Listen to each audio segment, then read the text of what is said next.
Мектептерде тамак аш уюштуруу боюнча 1996-жылы токтом кабыл алынып, алгач ар бир балага 5 сом өлчөмүндө мамлекеттик бюджеттен акча которуу каралган. Кийинчерээк инфляциянын өсүшү эске алынып, ал каражат 7 сом деп бекитилип, тоол аймактарда 10 сомго жеткен. 1-класстан 4-класска чейинки окуучулар арасында бул кезге чейин таттуу нан жана сүт берилип келсе, бөлүнгөн акчаларды эффективдүү пайдаланып, 12 түргө чейин ысык тамак уюштурууга мүмкүн болору анык болду. Бишкек Ош шаарларында жергиликтүү бийлик жардам берип 14 сом болуп атат. Бул жерден мурун ушу 7 сомдун ичинде бир чыны чай менен эле булочка берилет деген маалымат болгон, ошондой эле иш жүрүлгөн. Бирок мына чоң долбоорду өткөрүп жатабыз. Бул боюнча ушу 7 сомдун чегинде эле чай менен булочканын тышкары 12 түрдүү ысык тамак берсе болот экен. Бирок ал үчүн бир нече иштерди жүргүзүш керек. Биринчиден бул столовыйларды оңдоо. Анткени көпчүлүк мектептерде мурункудай столовый жок, печка, духовкалар менен жөн эле бөлмө бөлүнгөн. Ошол жерден иш жүргүзүш керек. Анан мыйзам чегинде негизи жергиликтүү бийлик мектептерге жардам бериш керек. Бул кезге чейин бир канча жолу мектеп тамак ашын жоюу тууралуу демилгелер көтөрүлүп, бирок ал демилгелер суу кечкен эмес. Анткени Кыргызстанда 1 миллиондон ашык окуучу бар болсо, алардын 20% аз камсыз үй бүлөлөрдүн балдары. Алыскы тоолуу райондордо тамак аш уюшулганы окуучулардын сабакка катышы көбөйгөнү байкалган. Андан тышкары өспүрүмдөр арасында акыркы кезде көп кездешчү аз кандуулук, бойдун өспөй калышы, акыл эстин калыптуу өөрчүбөшү сыяктуу көйгөйлөр чечилген. Жыйынтыгы бар. Бул биринчиден балдар укугун коргоого багытталган. Бүгүнкү күндө физиологиялык салмактын өтө төмөндөп кетиши, таптакыр төмөндөп кетиши. Мына азырактан деле эже айтат болуш керек. Балдардын бүгүнкү андан кийинки эмне үчүн союз учурунда берген эмес, союздун учурунда толугу менен мамлекеттик көзөмөлдөө витаминдүү тамактарды көзөмөлдөө күчтүү болчу, витамин Ден бала бакчадан баштап тиешелүү. Бүгүнкү күндө ал жок. Бул жүздөн-жүз баланын билим алуу сапатына таасир эткендигинде болгон кайрадан жок. Өткөн жылдан тарта Бириккен Улуттар уюмунун азык-түлүк программасынын негизинде Кыргызстандан 250 мектепке пилоттук долбоор киргизилип, анын алкагында кенже класстарга бөлүнгөн каражатты эффективдүү пайдалануу боюнча окутуулар өткөрүлүп келет. Ошондой эле аталган программа аркылуу мектептер тамак даярдоочу шаймандар менен камсыздалып, таза суу, канализация сыяктуу маселелери чечиле баштаган. Биздин мектепте 1969-жылы салынган боюнча мына ушул ашкана ремонттолбой, баягы жөн эле косметикалык ремонт актап сырдоонун үстүндө болчу. Быйылкы окуу жылында биз проект өтүп алып, ушул проект мындай суу киргиздик, мынакей жаңы мойкаларды коюп, ал эми моореки мешибиз болсо, бул мешибиз болсо баягы ушул мектеп курулушу, ашкана болгондон баштап эми Советтер Союзундагы меш да. Эми муну азырынча биз пайдаланып атабыз, анткени себеби жакшы кармап, жакшы сактаганга аракет кылабыз. Анан ошого карабастан азыр биз пайдаланып атабыз.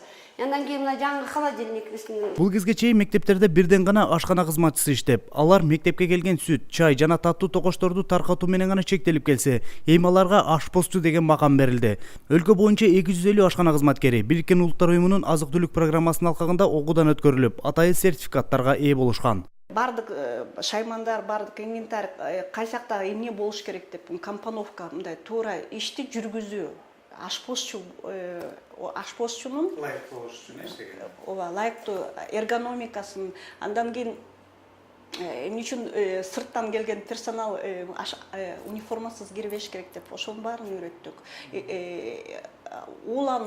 Уулануу негиздери, эмнеден ууланат, химиялык түрдө, органикалык түрдө, тамак аркылуу кантип ууланат депчи, холодильниктерде эми муздаткычтарды кандай туура колдонуш керек деп, ошонун баарын үйрөттүк. Бүгүнкү күндө жолго коюлган системаны улантууга жергиликтүү бийликтин ролу чоң дейт вице-премьер-министр. Анткени мыйзам боюнча мектептерди жергиликтүү бийлик каржылоого милдеттүү. Бирок ашпозчулар үчүн жарым ставка, тактап айтканда орто эсеп менен 2-3 миң сом өлчөмүндө гана акча каралган. Учурда алардын маяналарын чечип берип, даяр адистерди кармап турууга жергиликтүү бийликке милдеттеме коюлду. Ошол боюнча мына чоң жыйын өткөрдүк. Анткени көпчүлүк жерде мисалы мектепке жер бөлүнсө дагы айыл чарба жагынан иш жүрбөй атыптыр. Ошого жардам берип 1-сентябрга мектептерди даярдап, балдарга ысык тамак берели деген ой менен чогултканбыз. Мектептерде тамактандыруу бир гана өспүрүмдөрдүн курсагы тоюш үчүн эмес, туура тамактануу, гигиеналык эрежелерди сактоого үйрөнүүгө да маанилүү. Андыктан дотацияда отурган айыл өкмөттөрү жардам бере албаган аймактарда ата-энелер демилгени колго алышууда. Мен бир эле мисалды айтып коеюн. Мисалы Баткенде Газ деген айыл бар. Мына ошо Газ деген айылда 2 километр жерди казып, вообще суу жок экен айылдачы. Ошол жерди казып, өздөрү труба салып ата-энелер ошол жактан суу тартып келип мектептин ичине суу чыгарып беришти. ушундай нерселер болуп атат, анан аракет кылсак болот бүгүнкү күндөчү. Андан тышкары мамлекеттен бөлүнгөн каражатты карап отура бербестен мектеп алдындагы чарбаларды кайрадан уюштуруу демилгеси көтөрүлүүдө. Ал жерлерге тамак ашка колдонуучу жер жемиштерди мектеп айдап алса, керектүү азыктарды сатып албастан ар киминин өз колунда болмок.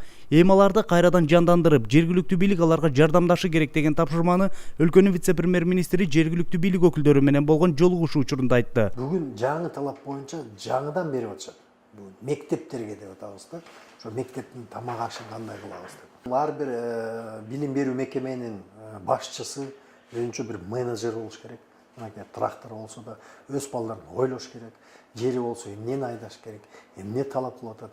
Карчыкө айдайт десе эле жеке эле карчыкө айдаш керек. Ошо балдар карчыкө жалаң айдаса, жандагы мектеп пиясын айдасын, сабизин айдасын, өгөө ичинен алмашып алат да.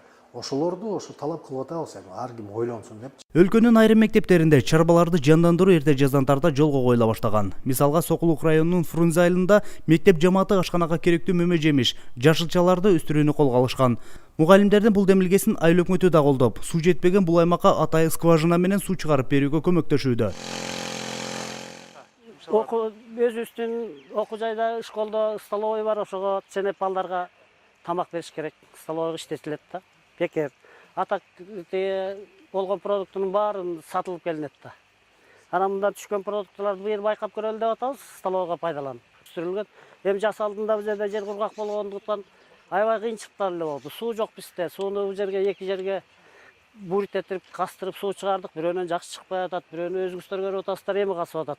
Суу гана кыйнап атат, же болбосо окуучулардын жардамы менен жакшы эле түшүм болгудай. Бул жерде биздин калемпирлер сиздер көрүп жаткандай ал эми биякта баклажандар биринчи түшүм деп айтсак болот. Ирина Владимировна аталган мектепте биология мугалими. Мектеп окуучуларынын жардамы менен 7 сотик жерге жашылчанын 10го жакын түрүн айдашкан. Өсүмдүктөрү биринчи түшүмүн бере баштады. Андан тышкары алдыда көптөгөн пландары бар. Бул тилкеге күнөскана курсакпы деп атабыз, быйыл баштасакпы деп турабыз. Албетте билим берүү министрлиги жана демөөрчүлөрдүн колдоосу менен бул аракеттер мектебибиздин ашканасын, кышкысын дагы жашылчалар менен камсыз болуу үчүн. Мунун баардыгы балдар үчүн. Ал эми күнөсканага жер семирткич керек. Демөөрчүлөр менен келишип койгонбуз. Бул тилке дайын болуп калды. Учурда мектептерде тамак аш үчүн сатып алууларды райондук билим берүү мекемелери өткөрүп келет. Бул кезге чейин бир катар маселелер жаралып келгендиктен министрлик эми тендер өткөрүүнү айыл өкмөттөргө, керек болсо мектеп деңгээлине чейин түшүрүүгө документтерди даярдоодо. Экинчи чоң маселе мына 7 сом жетпейт дегендиктен бир жагынан бул инфраструктура маселеси, долбоор жагынан муну карап иштеп киргизип атабыз. Экинчи маселе бул тендер өткөргөндө 3/4 бөлүгү каражатты жоголуп кетип атат да. Ошондуктан тендерлерди ачык, түзүк түрдө өткөрсө, анда бул 7 сом булочка, чай, анан 12 түрлүү тамакка жетет. Мунун ичинде коррупцияга күрөшүү боюнча биздин программа иштелип чыкканда, илгери дагы ушуну айтып коюш керекмин. Ушу тендер жарыялаганда продуктовое питаниягачы, тамак ашка, ошо район деңгээлинде болчу. Бүгүн ошону жоюш үчүн район бир эмеге берет экен, анан булочканы 100 километрин тартып келет экен, 2 күн турат экен. Бүгүн сунуш киргиздик. Ошо демонтаждалуу болуп туруп. Ошо тендер, ошо мектепке чейин түш керек, мектептин деңгээлинде.